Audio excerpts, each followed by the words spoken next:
Once pathogens enter our bodies and they pass through our first line of defense, our second line of defenses kick in, which are part of our innate immune system still.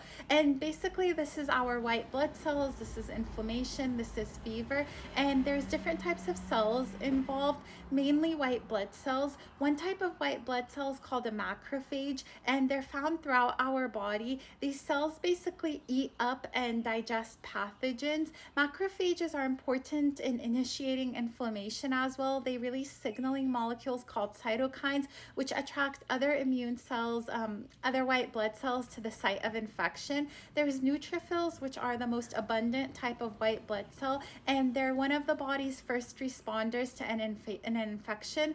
Neutrophils kill pathogens by eating them up through phagocytosis. There's natural killer cells, and these destroy cells that are infected with viruses or have become cancerous. Another part of our second line of defenses is inflammation, which has to do with redness, heat, swelling, and pain. It basically isolates the infected area so that pathogens don't spread. There's chemicals released like histamines and prostaglandins that increase the permeability of our blood vessels, and this leads to a lot of immune cells and fluid going to the site of infection. This helps dilute the pathogen and brings in more immune system actions. There's also the complement system, which is many different proteins that circulate in our body in an inactive form.